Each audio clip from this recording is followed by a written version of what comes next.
Hey y'all, it's Kate from the Apothecary and welcome back to my channel. I am back for episode 5 of my favorite 100 books read on Goodreads. I think I'm now like at 1,020 books read, somewhere around there on Goodreads. We are back with a 5th episode of this, another 10 books selected. Keep in mind that these are just some of my favorites that I've read on Goodreads. They are my personal favorites. Some of these books people absolutely did not like at all. Some of these books people DNF'd. Some had very not nice things to say about them, but I love these books, so they are on my list. This is just personal opinion. You don't have to like them, you don't have to love them, or, I'm glad for you if you did. But, just like everything else, these are subjective to my taste and what I thought of at the time when I was reading them. First up, we have Kings of the Wyld by Nicholas Eames. This is book 1 in the Banned series, and this is one of those series where really I could have chosen either book to go on this list. I loved both of the books so much, but I went with book 1 because that's when we get the introduction to this world here, our characters, and I just love the whimsicalness of it. It's a fantasy book, it's got humor. It's one of those books where you can't take it too seriously. It's adventure, definitely adventure, lots of adventure and monsters and swords and fighting and whatnot. This was first released in 2017. Our spoiler-free summary of Kings of the Wyld. Clay Cooper and his band were once the best of the best, the meanest, dirtiest, most feared crew of mercenaries this side of the Heartwyld. Then they grew older and fatter and drunker, and they grew further apart from each other. But then Rose, one of their daughters, was rumored to be trapped in a city besieged by their enemy. Clay has to get the band back together to rescue Rose, and I love this idea of bringing back this retired. They're old, they're fat, they drink all the time, they have dad jokes, they have fart jokes. We're bringing together this retired group to save one of their daughters, and I just love that premise. Why is this one on my list? Besides loving the premise and talking to the author Nicholas Eames on my channel when his second book, Bloody Rose, came out, he's one of the nicest guys I've ever talked to. One of the nicest authors. He's super chill, super laid back, super cool, and I'm really dying for book 3. I'm trying not to be one of those readers that says, we need it right now, but really, I need it right now. So, in addition to those reasons, it was such a fun read. It does not take itself seriously, so you should not take it seriously. But it also gives you some of those poignant moments that may bring a tear or two to your eye. The characters were absolutely fantastic. So much fun. I loved them all. Its humor just hit me right in the right spot. It's the type of humor that it's not going to sit well with everyone. Not everyone enjoys fart jokes, not everyone enjoys dad jokes. But if you do enjoy that kind of humor, that crude kind of, boys are together type of humor, you're gonna love this one. It has some amazing 80s references in this, 80s music references. So, Kings of the Wyld is the 80s music references. Bloody Rose is more early 90s references, and then the third book coming out hopefully soon, I don't know, Outlaw Empire, I think it's called. According to Eames, it's gonna have like the 90s grunge references. I can't wait. I loved all of the 80s references in here. I am a huge 80s music fan. That's like my go-to music when I'm at home, just needed some background music going. So I loved it. I ate those up. And, the prose is kind of a sneaky prose in the sense that it makes you think without realizing that you are thinking about what you just read.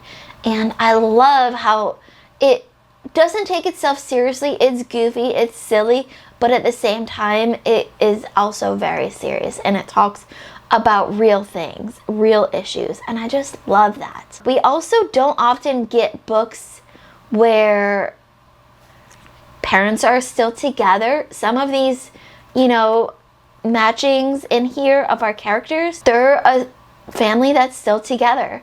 And I love that, because a lot of times in fantasy, you either get the complete orphan with no parents left alive, terrible parents, or one parent is dead and the other parent is still alive, but not the greatest parent.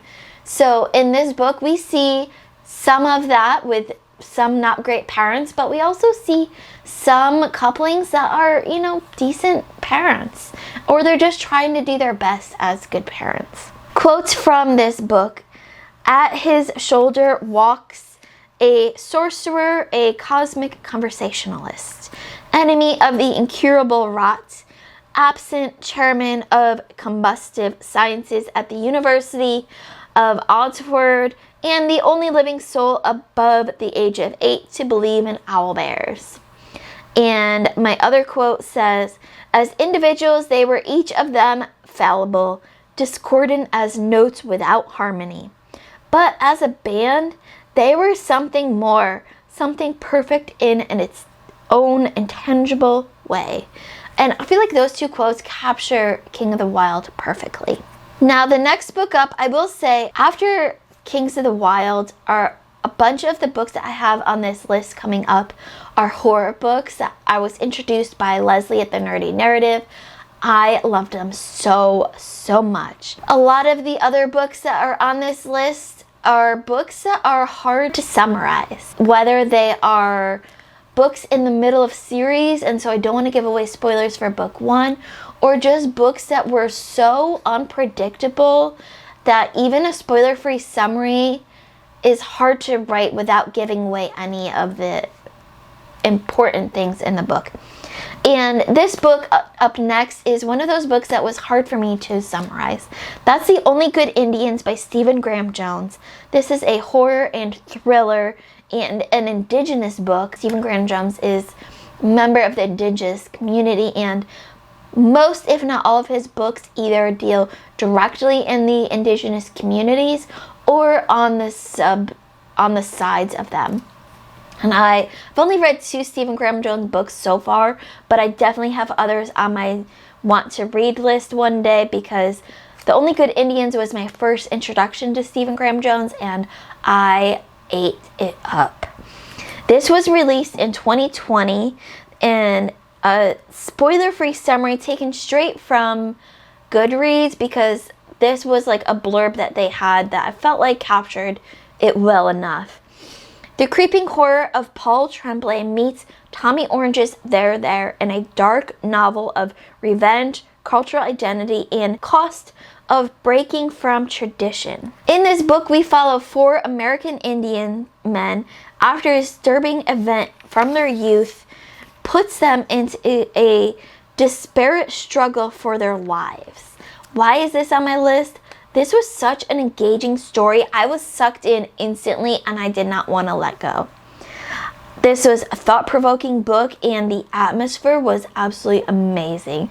Stephen Graham Jones nails the atmosphere in all of his books, but especially in this book. Now, I have just 2 quotes for you, but I feel like it captures both the book, The Only Good Indians, and Stephen Graham Jones writing in a nutshell. An elk mother, cornered, will slash with her hooves and tear with her mouth and even offer the hope of her own hamstrings. And if none of that works, she'll rise again years and years later, because it's never over. It's always just beginning again. Feel the atmosphere in that. And then the second quote says, "The land claims what you leave behind," and that is so perfect for this story. Book 3 on the list is a classic, and it's one that I didn't feel like I needed to give a spoiler-free summary, though I do have a very short one. That is Fellowship of the Ring, another one of those kind of series that I could put just about any book in here and it would fit. Of course, this is by J.R.R. Tolkien, a fantasy where a lot, if not all, of modern day fantasy kind of derives from, even if it's indirectly, it kind of comes from the Lord of the Rings series. This is the first book in that series. And what was hard for me to believe is that this was released in 1954, it feels like it was so much earlier than that for me.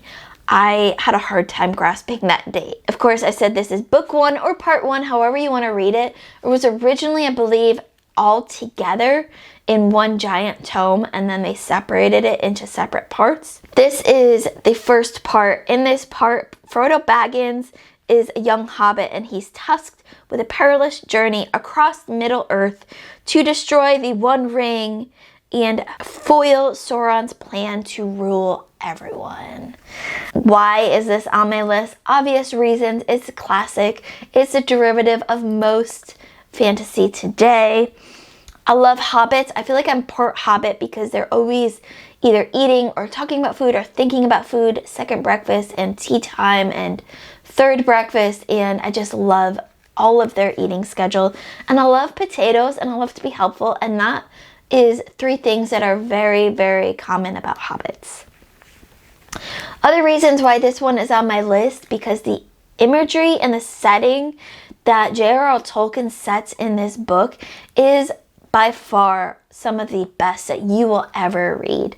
Yes, sometimes it gets a little tedious, but it's amazing prose and amazing tediousness that it's tedious, but it's still beautiful at the same time. Along with the setting, our atmosphere is absolutely perfect in this book. We go on this journey with Frodo, and the atmospheres that Frodo comes across, along with the settings, is just incredible. And for me, at least, it's one of those books that I appreciate more and more on rereads. I've read this 2 times now, which is hard to believe because it feels like I've read it a lot more. And the second time around, I appreciated it more than the first time. 2 spoiler-free quotes for Fellowship of the Ring. I don't know half of you half as well as I should like, and I like less than half of you half as well as you deserve. If you have a hard time following that, you're not alone. I had to read that a couple times in order to get it, but once I got it, I was like, that is me and a crowd. I love it. And then the second quote I have, I think it's a Gandalf quote, I want to say. All we have to decide is what to do with the time that is given us. We get this time, we don't have a choice for it. Whether it's short or long, all we can do is decide what we're going to do with that time. Next book up is a fantasy. It's the second book in a trilogy. That's The Liar's Knot by M.A. Carrick. This is, like I said, book 2 in the Rook and Rose trilogy. M.A. Carrick is a duo writing group, duo authors, I don't know what you call it. 2 people writing as one, essentially. And you would not know it reading their writing. It merges together, it blends together so perfectly. The Rook and Rose series is a high fantasy series with a good representation of queer literature. This book, The Liar's Knot, was released in 2021, and I picked this one in the trilogy because although I loved book 1 and book 3, this one was a clear favorite for me, which is not always the case with these series. So a spoiler-free summary, basically think of the Mask of Zorro with magic and tarot cards and fantastic queer representation. Oh, and kind of in a Venetian-inspired setting. And that kind of sums up the Rook and Rose trilogy, and especially The Liar's Knot. The Liar's Knot picks up pretty much right after book 1, and I can't really say a whole lot more about it without giving away spoilers for book 1, because there was just so much happening in book 1 that even if I mention character names in here, it's going to give away spoilers for book 1 that may or may not be completely surprising to you. What I can tell you is that it deals with family dynamics, societal politics, traditions, celebrations, and heartbreaks. There are tangles of lies and politics, deals, and magic spread throughout Nadezra, which is the world of the Rook and Rose series. Why is this one on my list? Because M.A. Carrick's world building is absolutely incredible. It's so intrinsic and detailed, and I just loved learning about the world that they've built here. The magic is so unique, especially dealing with the tarot cards and all of these tellings and whatnot, the fortune tellings. I loved learning about this magic system, and I actually wanted more of it. Our characters are so unique because morally gray characters are not unique on their own, but the way that these characters are morally gray, I feel like is unique to this series because it's not that they're doing bad stuff for good reasons, but it's just kind of like they're all kind of good and they all kind of do some not so great things, and you're not sure who's the true hero in this story throughout all 3 books until you get to the very end, and then it's kind of laid out for you, but at the same time you're still kind of questioning it because all of the characters are just so amazingly well written. Of course, another reason is because, like I've mentioned a couple times already, the LGBTQ representation in this book is unique in what I've read. Maybe not what other people have read because I haven't read as much as other people, but it is there, it is present, but it's not in your face. It's just kind of part of the story and part of the characters. It's just who they are, and they don't really question it. It's just part of their world, and I love it that these characters can be whatever they want to be, and it's just as far as sexual orientation goes, and it's just who they are, and no one is surprised by it, no one questions it, and it just kind of happens, and I love it. And then my last reason why this one is on my list is because it is so action-packed and fast-paced. Once you start reading it, you will be surprised just how fast you can read through this. Some people said it had a slower start, but I thought the start was just straight from the beginning. I have just one quote because it was really hard to find quotes that didn't give away important spoilers. This quote says, "I have my compass, my edge, my chalk, myself.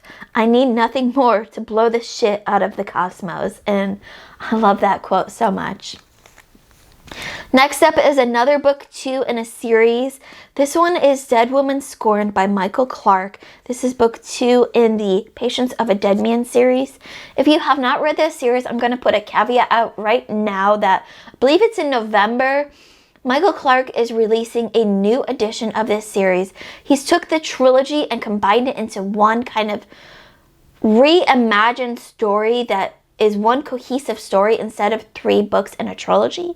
So far, the ARC readers have had mixed reviews for it, but I'm really excited to see how he reimagines this story because it felt like while I loved each one of I've only read 2 out of the 3 books so far. I loved them both, but they kind of felt like standalones in the same universe almost. It didn't feel like a cohesive story to me. And so I'm really interested to see how this reimagining will go. So that comes out in November. And that is titled The Legend of Mildred Wells. If you're interested, if what I say here interests you, wait in November and that will be out then. This is a horror paranormal thriller. This is another book that I was introduced by Leslie at the Nerdy Narrative. This was originally released in 2019. And like I said, if you are looking for a spooky, creepy, quote, haunted house trilogy that will give you jump scares for days, this is the book to find.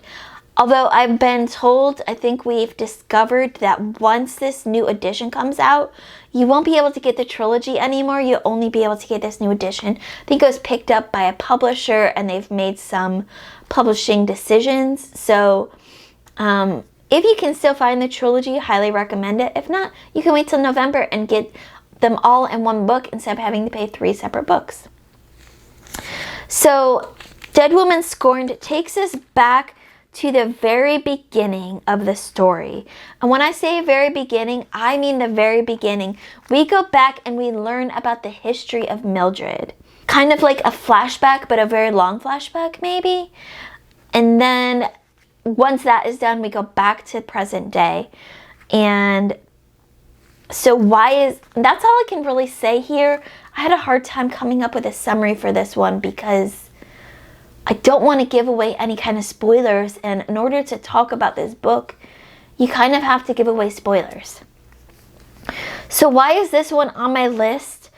It creeped me out for days. I had jump scares for days. It was one of the best horror books I've read. Now, granted, I have very limited experience with horror books, especially when I read this one.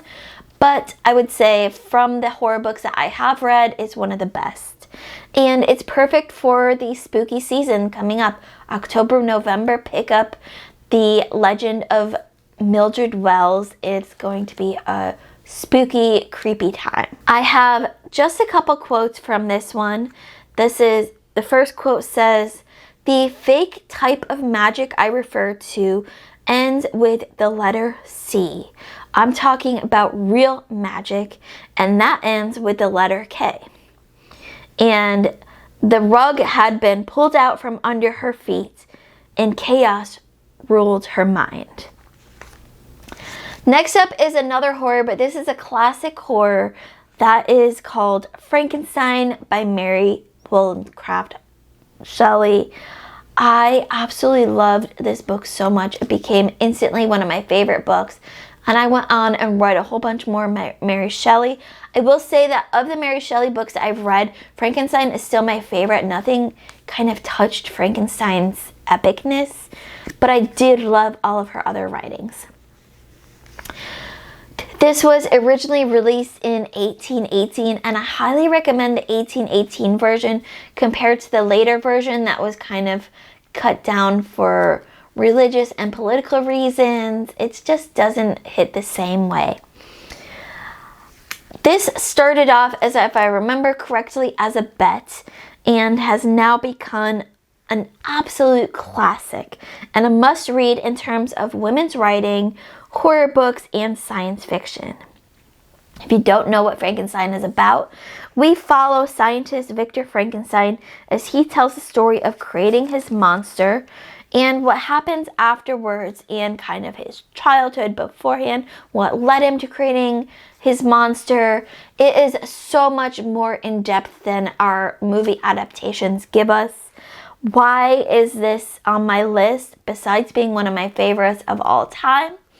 It's such an important novel for everything it's done for women's books, women's writing, science fiction, and horror. It's a cornerstone in all of those. The depth and the characters created here and the development that we get in this book is by far some of the best that I've ever read. I cried for the monster, and I did not expect to cry for that monster. So I listened to the audiobook version of this, narrated by Dan Stevens, and it just absolutely blew me away. It's an engaging plot and storytelling. It will keep you engaged throughout the whole book. It's a study of human nature, and I feel like one of those books that is going to highly benefit from rereads in the future. And like I said, I got some very unexpected and deep emotions reading this book that I 100% did not expect, but 100% welcomed. Y'all know I love getting emotional when I'm reading, and so I was pleasantly surprised by the emotions that I felt reading this. Some quotes from Frankenstein that I have written down. "The world to me was a secret which I desired to discover. To her it was a vacancy which she sought to people with imaginations of her own." And invention, it must be humbly admitted, does not consist in creating out of void, but out of chaos. The materials must, in the first place, be afforded. It can give form to dark, shapeless substances, but cannot bring into being the substance itself. It's one of those books that you have to take slow in order to fully appreciate, but once you do, it will change your life. Next up is The Winter of the Witch by Catherine Arden. This is book 3, the final book in the Winter Night trilogy. It's a fantasy, historical fiction, originally released in 2019. A spoiler-free summary for me was really hard to write for this book. I took kind of a blurb from a review written by another fellow writer that was listed in Goodreads. I can't even remember her name. I should have written it down, but I didn't. So, to you out there who wrote this, I'm sorry I didn't write it down, but, you know.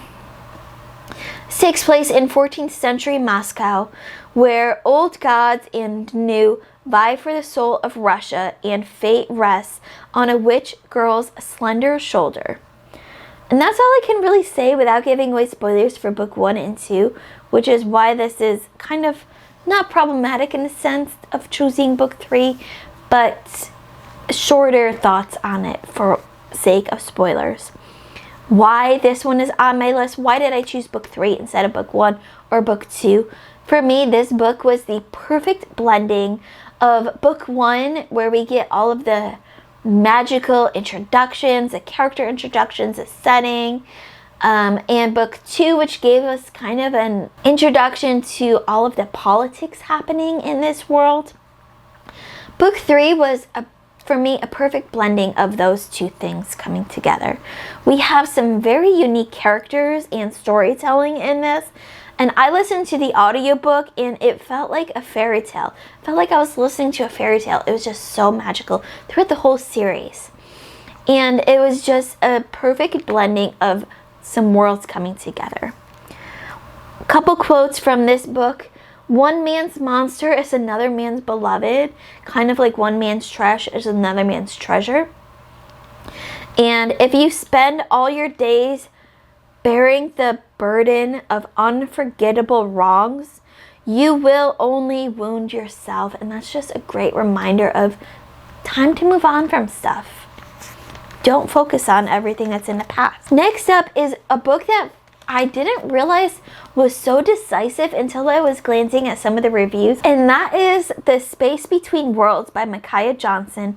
This is book 1 in the Space Between Worlds series, which when I read it, I didn't know that it was part of a series or even going to be a series. I think book 2 only just came out this year. This is a science fiction book with some LGBTQ rep in it. It was released in 2020. And a spoiler-free summary taken again straight from Goodreads because I can't do it without giving away spoilers. An outsider who can travel between worlds discovers a secret that threatens her new home and her fragile place in it. In a stunning sci-fi debut that's both a cross-dimensional adventure and a powerful examination of identity, privilege, and belonging. So in this world, interdimensional travel, you can travel to different worlds, but there's just one catch with this traveling, is that you can't travel to a world where your counterpart is still alive, which is great for our main character Kara, because most of her counterparts, most of her doppelgangers have a knack for dying. So there's only 8 of them left, but when one of her 8 remaining doppelgangers dies under mysterious circumstances, this leads to multiple secrets that I can't talk about here and endless mysteries that Kara has to then travel to multiple worlds and figure out the problems too. So why was this book on my list? For me, this was a stunning read. A lot of people did not like this book, but for me, it was stunning. It left me speechless. It left me thinking too. I was speechless, but I was also thinking. The world building in this book, I felt like was just incredible. Building one world in a book is amazing, but building worlds within worlds for multi-world traveling, what do they call it? To me, is just mind-blowing. Like, how can you think of all of those different worlds in one? Just one quote for The Space Between Worlds. I've been close enough to death to see its shadow my whole life. It always misses me, but only just. like the person who leaves the room before you get there, but whose scent is still in the air. And I just love that quote. We have just 2 books left on this episode. Next up, we have A Natural History of Dragons by Marie Brennan, who is actually one half of M.A. Carrick, who we talked about earlier with The Liar's Knot. So she is on this list twice, but it still counts because they're different names. This is book 1 in the memoirs of Lady Trent. This is fantasy and historical fiction. It is kind of fantasy written in the style of a memoir, which I think a lot of people didn't really get from reading their reviews. They were looking for more plot, but based on the format of this, I feel like it's okay to not have so much of a plot. It's more about the characters than the plot if it's based off of a memoir. This was released in 2013, and basically when I read this book, I thought Jane Austen, but with dragons. And I feel like that's a fantastic summarization of this. This is the, quote, true story of a pioneering spirit who risked her reputation, her prospects, and her fragile flesh and bone to satisfy her scientific curiosity, of how she sought true love and happiness despite her lamentable eccentricities, and of her thrilling expedition to the mountains where she made the first of many discoveries. Why is this one on my list? I listened to the audiobook version of this book, and it was just so much fun. It was so fantastic. I love the spunkiness of our main character, and it went by a lot faster than I expected. Our colorful characters, even though they were fictional, they were kind of in the, I would say, Victorian London type of time period, and they were studying dragons, they still felt relatable, especially with some of the issues that Lady Trent is dealing with in both having a curious mind, a scientific mind, a scholarly mind in a society where women are basically expected to stay at home and have babies and take care of the family. And I also thought like it was a very engaging storytelling style. I have 2 quotes from this book. They're kind of long, but they sum up the style of this writing so well. Be warned then, the collected volume of this series will contain frozen mountains, fetid swamps, hostile foreigners, hostile fellow countrymen, the occasional hostile family member, bad decisions, misadventures in orienteering, diseases of an unromantic sort, and a plenitude of mud. And the second quote says, the dragon within my heart stirred, shifting her wings as if remembering they could be used to fly. And I feel like those 2 quotes are great juxtapositions.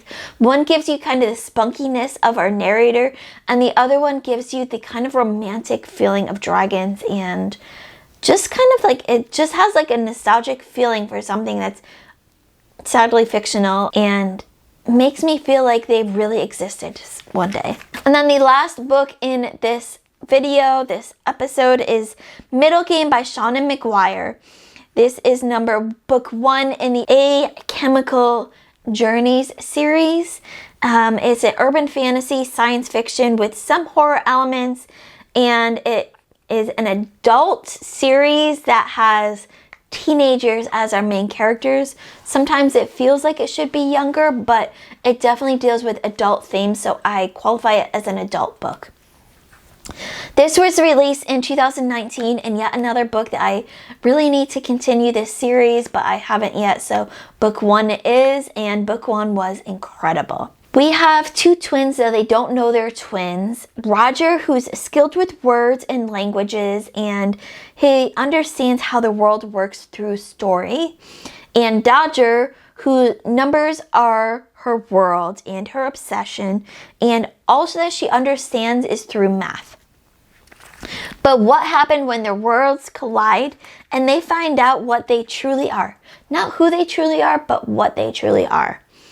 And that's all I can really say about Middlegame without giving away any kind of important spoilers. I think we start getting kind of spoilers early on in the book, so I didn't want to give away too much, but this book was incredible. Why was it incredible for me? It kept me thinking. Even after I finished the book, I was still thinking about it.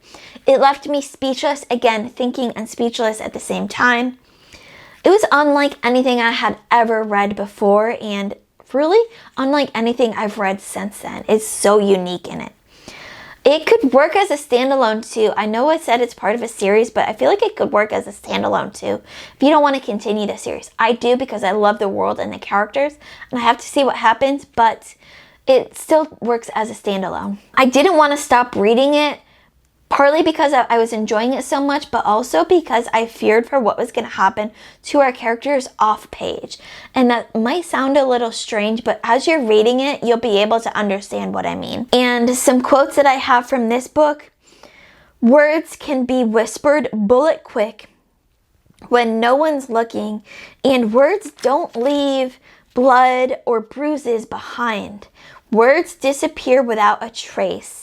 That's what makes them so powerful.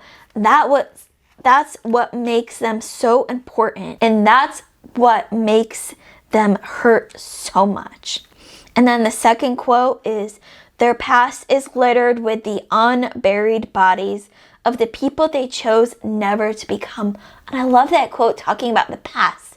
It's so poignant. So that is episode 5 of my favorite 100 books read on Goodreads.